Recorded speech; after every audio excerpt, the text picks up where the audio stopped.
na bangus. Yun, masarap po. Pagkatapos natin na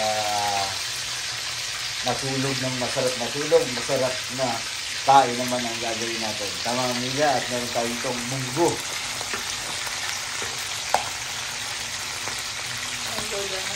Munggo na may hipon ang halo. Lahok. Yun, no?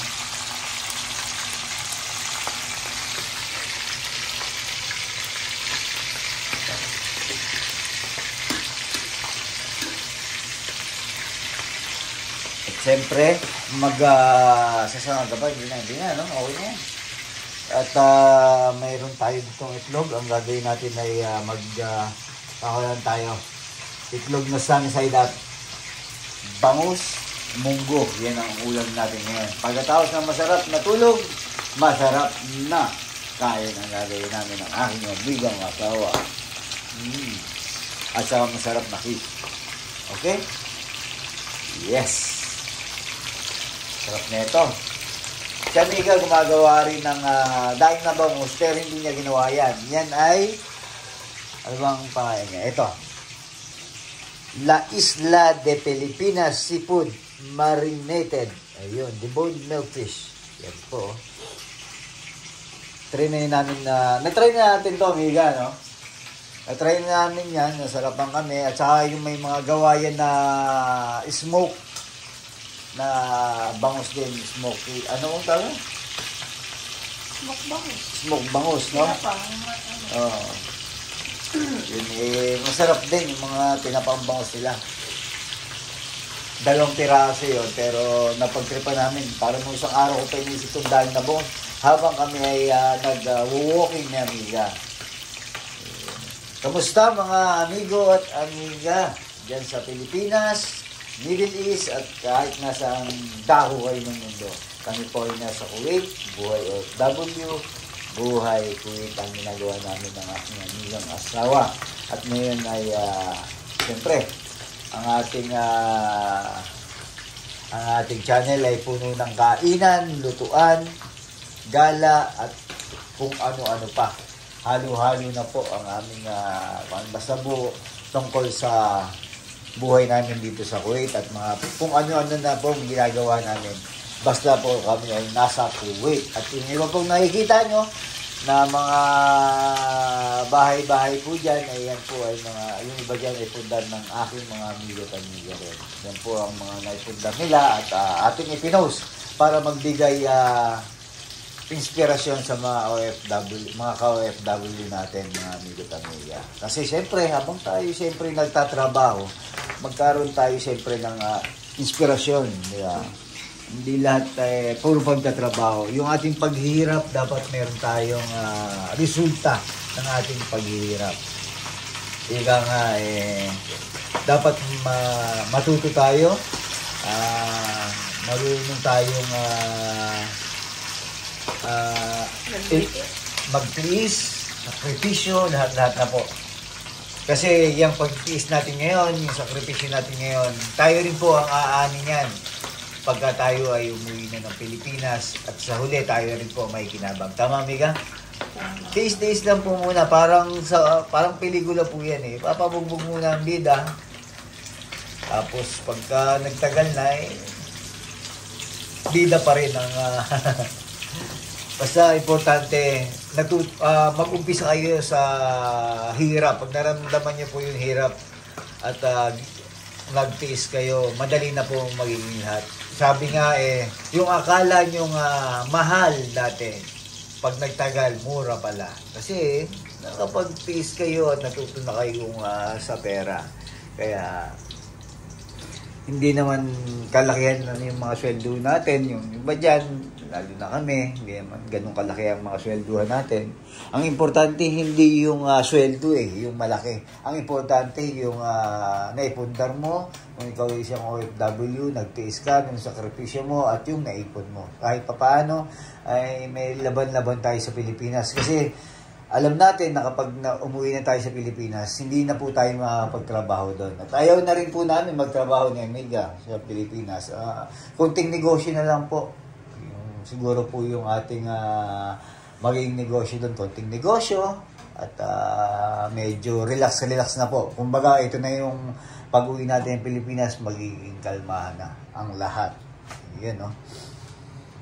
Kaya, doon sa mga OFW, na katulad natin, sabi nga magpalakas muna kayo. Kumbaga, parang hindi po sa inuunan nyo ang sarili nyo. Kasi lahat po tayo, sa panahon ngayon, ay dapat natututo na po tayo. Dapat marunong tayong sa ating pinagkakakitaan, pinagkatrabahuhan, yung ating pinagkakasayangan ng oras. Hindi masayang ang oras kasi dito sa ibang bansa, dapat matuto tayo. Kasi ika nga mahirap po ang mawalan. Dahil pag kayo ang walang pera, iba rin po ang magiging tingin sa inyo. At alam niyo po yan, mga amigo-amiga. Kapag wala kayong pera, mas maganda ganito ang maging motto po natin. Mas okay na po ako ang tumulong kaysa ako po ang humingi ng tulong. Kasi mas marami po kayong maririnig pagka kayo humingi ng tulong. Pero pagka kayo humingi ng tulong, alam niyo po kung paano maging higit. Kaya mas okay na po yung unahin, hindi naman siya sabing unahin yung sarili, kumbaga parang magsiguro na po tayo mga ka-OFW. Mahirap pong umasa at mahirap po ang may inaasahan. Magandang tayo na po ang magsumikap. Sabi nga, naalala ko tuloy yung biyan ni Jan and Marcia. Jan, magsumikap ka. Totoo po yun, kailangan natin magsikap.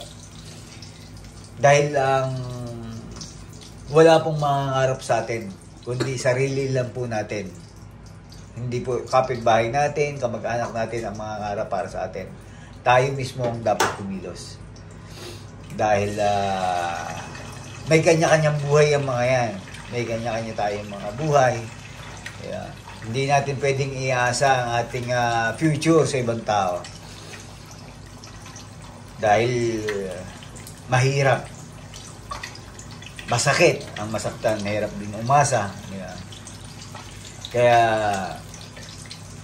sa mga ka-OFW natin, tiis-tiis lang tayo. Sa umpisa lang naman yan. At huwag kayong magtaka na dati po, nung siguro nasa Pilipinas pa ako, dahil may mga nakasama ko sa trabaho, sabi ko, 2 taon ka sa Saudi, bakit nagtatrabaho ka pa? Ngayon ko naiintindihan. Ngayon 10 taon na ako dito, lampas na ako 10 taon sa abroad. Ngayon ko naiintindihan. Ito pa lang po yung, kumbaga parang, mayroon tayong mga stage. Ito pa lang yung stage na parang medyo, kahit pa paano may nabibili na tayo. Diba? Kasi aminin natin, nung abroad natin, medyo tayo. Siyempre, kapera tayo, medyo may luho ng konti. Diba? Unti-unti yan, marirealize mo. Sabi ko nga, habang tama ang kausap mo, magiging tama ang decision mo. Pag mali ang kausap mo, mali rin ang decision mo. Kaya yung pananaw noon, hindi ko sinasabing mali, yung pananaw ng ibang matatanda po noon. Medyo ngayon pong 2024, nag-a-upgrade na rin po, nag-a-update na rin. Parang cellphone yan. Medyo naiiba na rin po ang sistema. Kaya yung kabataan noon at yung kabataan ngayon, magkaiba na po yan. Huwag na po natin ipaparis yung noon at ang ngayon. Kasi magkaiba na po yan. Kaya doon po sa mga batang millennial ngayon, naiintindihan po namin kayo mga batang 90s. Kasi batang 90s ako. Batang 90s, iba kasi ang temahan. Meron po kasing kanya, may mga kapwa tayo generation. Yeah. Yan yung pagluluto natin, may kasamang kwentuhan. Dahil po, tanggapin po natin ang katotohanan, lahat po may pagbabago. Depende po sa inyong, bukod sa inyong natutunan. May mga generation po tayo. Parang sasakyan yan. Nag-iiba-iba po ang labas ng sasakyan. Ganun din sa tao. Kaya dapat tayo nag-i-improve din yung ating, dapat marunong tayong sumabay. Kasi aminin natin yung mga medyo matatanda noon, na-stuck na po doon. Pero hindi po natin sila masisisi kasi yun po yung nakasanayan na po nila. Pero dapat ngayong mga batang 90s tayo mag-iba ng ating sistema na tayo dapat ang nag-a-adapt o ina-adapt po natin ang mga Gen Z ngayon. Kasi may mga kanya-kanya generation yan, di ba? Yan po yung ating kwentuhan ng ating bangus at saka ng ating itlog. Yan. Ano ng kanin? Kukuha na akong kanin at sana po yung ating pagluluto, meron kasamang kwentuhan, meron sana kayong kahit papaano may mapulot po tayong aral, kwento, inspirasyon. Yan. Ang mahalaga po, natuto po tayo. Hindi po lahat ng ginagalawan po natin o nakakausap natin. Basta-basta lang po. Pulot po tayo ng aral, tapos yung iba, tapo na natin yung hindi magandang gawain. Lahat ng naging issue natin, pag nasubukan naman natin, kaya natin, kumbaga parang hindi man natin maiwasan, bawas-bawasan na lang. Kasi nagkaroon na po tayo ngayon ng ating mga dapat unahin. Diba? May mga kanya-kanya tayong dapat inuuna para maging maganda at maging maayos ang lahat. Diba? Huwag tayong lumagay sa magulo. Lumagay tayo sa tahimik. Tama, amiga? Ilagay natin ang itlog sa ating tiyan at ang ating bangus mamaya. Kaya, kuha ang kanin. Ito na po ang ating bangus at itlog. Ayun. At saka ang ating buksan mga amiga yan, ang ating munggo. Yan ang magiging tanghalian po natin. Sana po magustuhan niyo po ang ating kainan ngayon.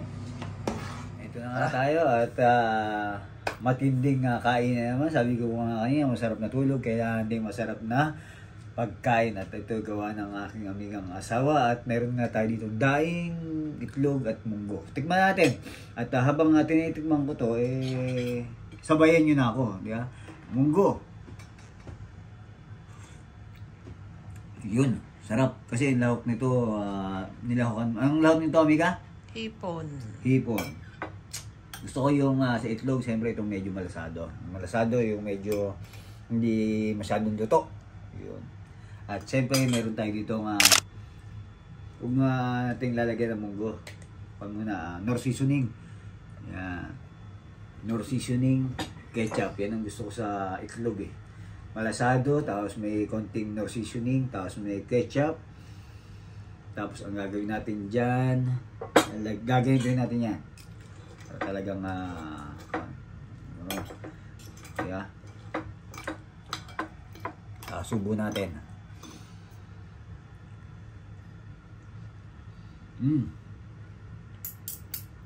Kahit itong ating bangus, ito na, medyo warak-warak na itong isang to. Suka naman to sa bangus. Samahan natin itlog, yung isang subo natin. Yun.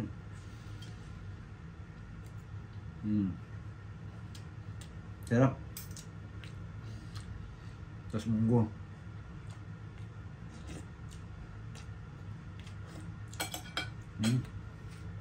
So ito, maraming kain na naman gagawin natin. At salamat po sa pagsama sa amin ng aking amiga. At yung kwentuhan natin habang nagluluto. Tapos alam niyo naman kung bakit kami nandito sa kwarto. At ganito ang buhay OFW natin. Kalimitan ng OFW, sa kanya-kanya pong kwarto kumakain. Meron naman kami lamesa sa labas. Tulad po ng paliwanag natin ngayon, baka may bago sa channel natin. Pwedeng kumain sa labas. Pero mas pinili na po namin ng amiga ng ganito na siyempre para may mga natutulog pa, ganun po ang magiging dahilan niyan. May mga natutulog ka kasi may iba-iba kami ng oras dito sa Kuwait. Kaya po, kasabid na ako at ingat po at respeto sa bawat isa. Enjoy!